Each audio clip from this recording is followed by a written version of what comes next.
Here in Grand Prairie, we've got a lot of playgrounds, and we meet the standards of the American Disabilities Act on every playground we have.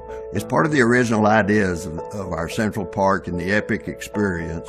We in the park department decided that we were going to build a playground, and we decided that we'd go and look at some of the newer playgrounds that had been built around the area. And we found that there were really needs for a playground that takes into consideration physical, sensory, and social needs of all the children and adults with special needs. We wanted Central Park to have a playground that was all-inclusive, where everybody of all levels, of all capabilities, of all ages could come and play together. Many people often ask me why inclusion is important, especially in a playground. It's important on a lot of levels. First, you have the children who have a disability, and it's so important to make sure that they are engaged and involved in playing with peers. Then you also have parents or grandparents who take their children to the playground. So unless that playground is inclusive, how are those parents and grandparents going to be able to take their children to go and play? Much of what we do in therapeutic recreation is help teach the child and the parents the skills and the knowledge they need to be successful in play and recreation when they go back home. Because children do not live in a hospital. They live in hometown communities, such as Grand Prairie.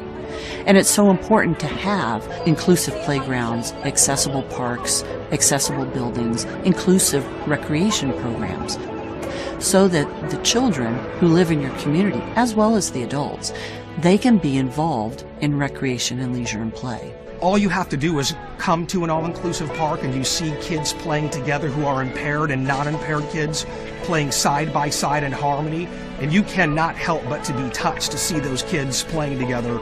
Because before, special needs kids never had a place to go, or they had a special place that was only for them, and they felt excluded. As children play together, they get a chance to learn how to take turns, look out for one another, use their imagination, be a part of something bigger than themselves. They also learn to empathize with other kids, maybe see other kids who don't do as well, so they help the child up the ladder, or they help them down the slide. So it gives the children an opportunity to really develop a sense of empathy and looking out for one another, all while they're playing. Discovery is part of this. Learning to communicate and play together and be a part of the organization, to learn from their peers. This is what we want out of our playground. One of the things that was amazing is when we staged the grand opening here, we thought we were really building a park for special needs kids. What we noticed during the grand opening is that we had special needs parents who were impaired or in wheelchairs literally going up into the playscapes and enjoying the park, and walking up and talking to a lot of them. They were literally in tears, and we would ask them why. And they would say, for the first time in my life, I can actually play side by side with my kids who aren't impaired. I've always been impaired, but now I'm on a playscape holding their hand and playing with them together. When we say we're building community and you're keeping families together, that's what a facility like that does. This is the place to be, and it's a project that you want to be involved with. This project's the most exciting project I've worked on in the time that I've been on the park board. You can't imagine the thrill of seeing a kid get on a piece of equipment that he thought he could never, ever be on. I think it's so important to make sure kids have an opportunity to play and grow and be included and reach their potential, be all that they can be. It could change their life forever. It can have an impact later on in life that we won't know right now. But I guarantee you, it will make an impact. And that's what we want to do. We don't want to just build things to say we built them. We want to change people's lives for the better. And our team has put together something that no other city in the area has put together. You can't go anywhere to see what we're fixing to give you. It's going to be one to be copied. It's going to be one that people will come and say, I want to do that in my hometown. You just cannot put a price tag on the effect it has on a community. The smiles on kids' faces, the amount of community support, and the community coming together is just overwhelming when you actually start putting a park together of this magnitude.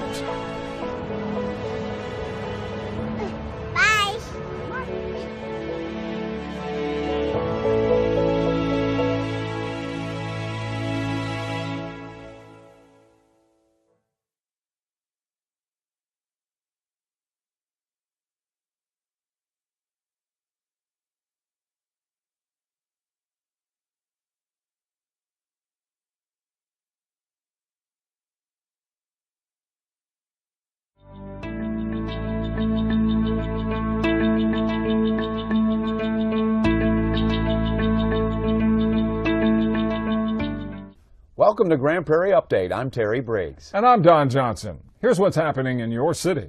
A one-of-a-kind recreation destination is starting to take shape in Grand Prairie.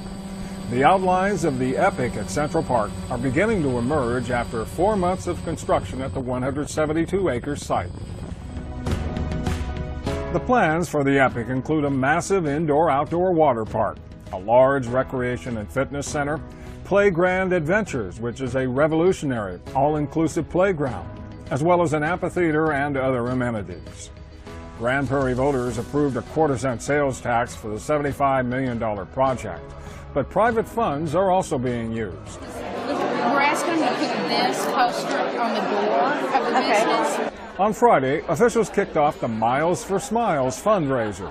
It will collect donations from schools and local businesses to benefit the 10-acre playground, which is being designed for children, teens, and adults.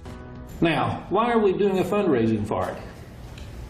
We voted a $75 million tax on ourselves to build it. We're actually spending upwards in the $85 million range to do it right. But we can't build the park to fully completion, the full 10 acres, without some help. Sure, we're going to get it started with the money we have and some other donations that the Sports Corps put in. But we feel like this is a program that touches your heart and people should want to be involved in.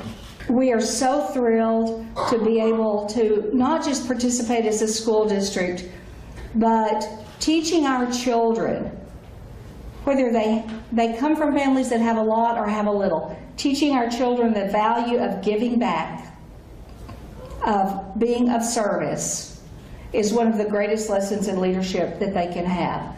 Miles for Smiles will run from September 1st through September 19th. You can get more information online at gpisd.org/milesforsmiles. The Epic at Central Park is scheduled to open in 2017. You can learn more about the project and stay up to date on construction by going online at jointheepic.com. Now, is this something you like?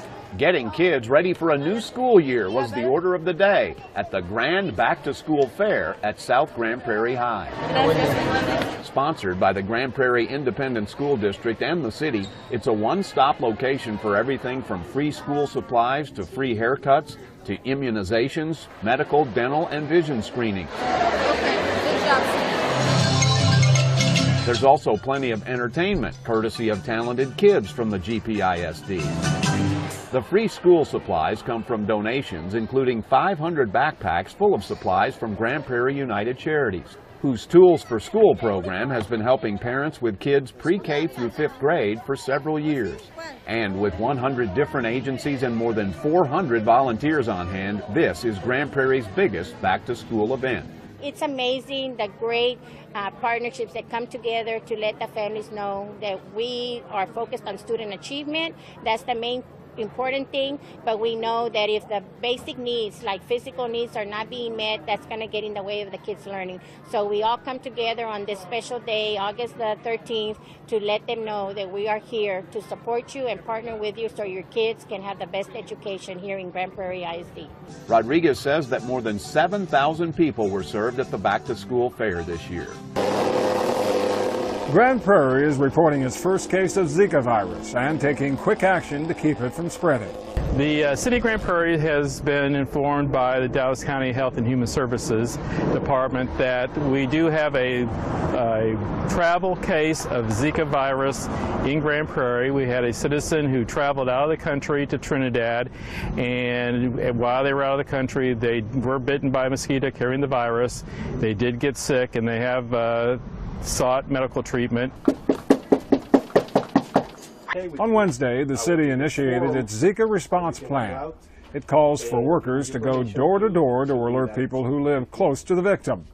They also offer to spray insecticide at those properties, as well as remove any standing water where mosquitoes can breed.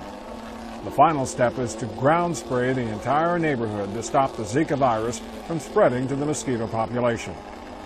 Meantime, officials are urging citizens to do their part to prevent Zika and West Nile virus. We really need individual citizens to take control of their properties, survey it, get rid of anything that can hold standing water, and do different things to make sure that they are not breeding mosquitoes. Other mosquito defense tips include using mosquito spray with DEET when you're outdoors, day or night, wearing long sleeves and pants when you're outdoors, and staying inside at dusk or dawn when mosquitoes are most active. You can always get the latest information about the mosquito situation in Grand Prairie by going online at gptx.org/fightthebite. August 11th is National 811 Day, a good time to remember that state law requires you call before you dig to avoid damage to gas lines and other underground utilities. 811 is a nationwide toll-free number private citizens and contractors can call to make sure they can dig safely. You will need to call at least 3 days in advance prior to digging if it's something in your home or if you're an excavator and you work for a company. When you call 811, they will provide trained technicians that will come out and mark the utility lines for all of the public utilities in the area. They will advise you of the company that's going to do that, and they will walk you through the time period to get that done. Utility officials say the chance of hitting an underground line decreases 99% when someone calls 811 before digging. So remember, call before you dig. 792, show me out on David Charles 4. A new crime report shows Grand Prairie is now the 8th safest city of its size in Texas. According to the Texas Department of Public Safety, overall crime in Grand Prairie dropped 11.1% in 2015.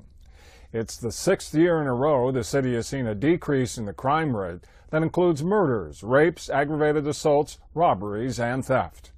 The state report also shows there were 3,532 fewer crime victims last year compared to 2010. City officials say smarter crime-fighting strategies, community partnerships, and hard work by the men and women of the police department are helping lower crime and improve the quality of life in Grand Prairie. That's it for this edition of Grand Prairie Update. Hope you'll join us next time.